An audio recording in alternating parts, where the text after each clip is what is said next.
We are back again with another episode of the most controversial moments of Indian football. And in this same topic, we are going to deal with another set of 5 infamous incidents that shook the footballing world of the nation. In the series of infamous incidents atop the national board, another shell-shocking news came to light about the All India Football Federation. The national team's participation in the 24-team AFC Asian Cup final had been confirmed when it was revealed that the AIFF lavished Rs 16 lakh on an astrological agency that it had engaged to motivate the players. According to reports, the astrology company met with the Blue Tigers 3 times. Despite this, some continue to claim that AIFF executives were very capable of using the funds to support prospective visits abroad, although the transparent whereabouts are still under the shadows.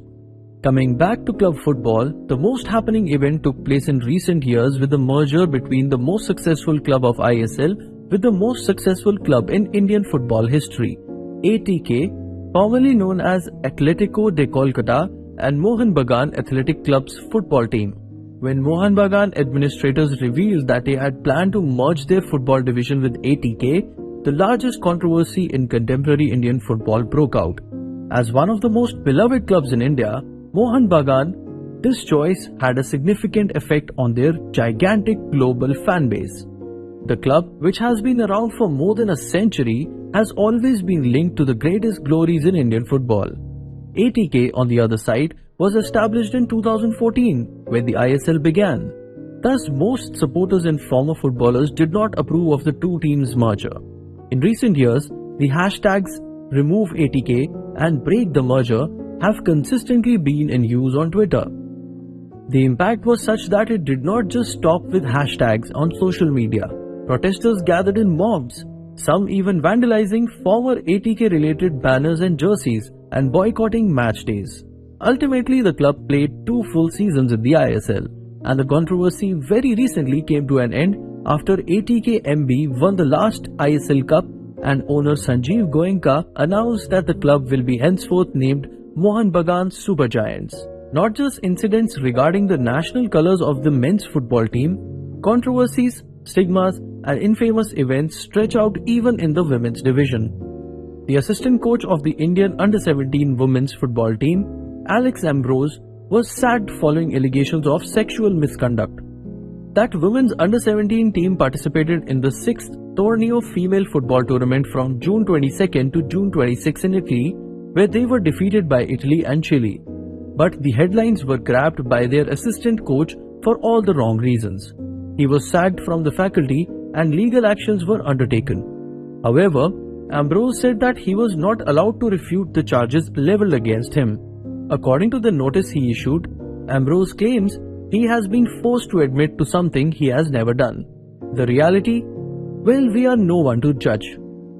A very controversial incident occurred regarding the age-old, legacy-filled Calcutta Football League when the club director of Mohun Bagan AC got into trouble for his words. Mohun Bagan won the Calcutta Football League, West Bengal's top-tier football competition in 2018, ending a 9-year absence.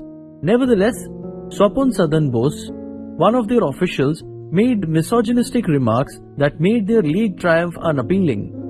A TV host asked Tutu Bose how he felt after Mohun Bagan's win.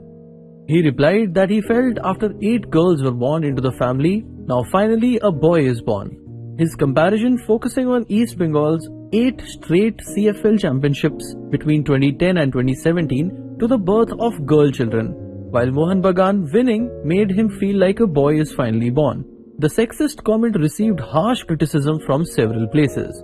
He eventually had to publicly apologize after a few days. Now let's dive our attention towards the ISL versus I-League controversy. It all started in 2010 with a master rights agreement that allowed the FSTL to start their league and run it as per their desire parallelly with the I-League. Initially, the ISL was a short-term league of around 3 months, and after the conclusion, the players used to sign and play for the I-League clubs, but as the ISL started expanding and the season grew longer, there was a clash of ideology and vision between the two leagues. ISL got all the star local players and thus I-League clubs were left with all the unknown Indian as well as foreign players. It resulted heavily and affected the marketing of the league as Star refused to broadcast all the matches during the 18-19 season and only selected 80 matches out of the 110 total games. Club owners even tried to convince the AIFF officials to merge the two leagues, but it didn't work out as FSDL was always against it and felt it would harm the ISL's brand recognition.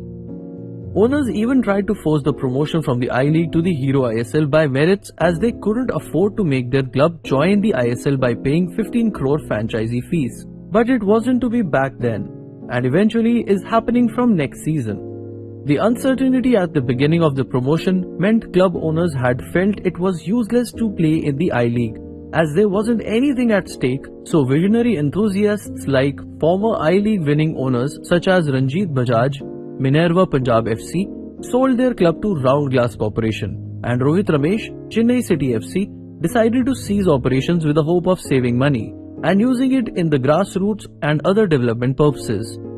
As of now, things have improved as Eurosports have been streaming the matches in high quality. Meanwhile, it was confirmed that the I-League winner of this season, Round Glass Punjab FC, will be promoted to the Hero ISL 2023-24 season, subject to fulfilling the Premier 1 licensing criteria and sporting merit as per the roadmap issued by the AFC.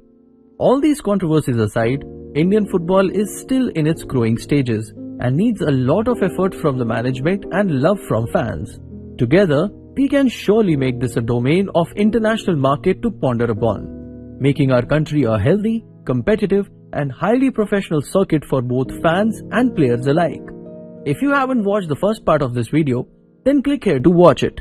Thank you for watching the video.